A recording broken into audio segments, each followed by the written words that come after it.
LDF-ൽ അതൃപ്തി പ്രകടമാക്കി RJD സംസ്ഥാന അധ്യക്ഷൻ MV ശ്രേയംസ് കുമാർ. LDF-ൽ JDS-ന് ലഭിക്കുന്ന പരിഗണന RJD-ക്ക് ലഭിക്കുന്നില്ലെന്ന് MV ശ്രേയംസ് കുമാർ പറഞ്ഞു. കോഴിക്കോട് കോർപ്പറേഷനിലെ സീറ്റ് വിഭജനത്തിൽ ചില അഭിപ്രായ ഭിന്നതകൾ ഉണ്ടെന്നത് വസ്തുതയാണ്. LDF വിടുന്ന കാര്യം ചർച്ചയിലില്ലെന്നും MV ശ്രേയംസ് കുമാർ വ്യക്തമാക്കി. അത് പല മേഖലകളിലുണ്ട്, അത് വാസ്തവമാണ്. കാരണം പല സ്ഥലത്തും അവർക്ക് മതിയായ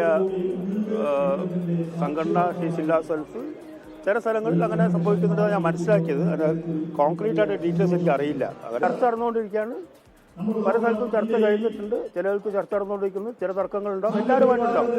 അതെല്ലാം ആ ഘടകങ്ങൾ വിലയിരുത്തും. ലോകത്തെവിടെയായാലും ഏത് സമയത്തും 24 വാർത്തകളും ഓഗ്മെന്റഡ് റിയാലിറ്റി പാക്കേജുകളും എക്സ്പ്ലെയിനറുകളും വിശദമായി കാണാൻ ഞങ്ങളുടെ യൂട്യൂബ് ചാനൽ നിങ്ങൾക്ക് സബ്സ്ക്രൈബ് ചെയ്യാം.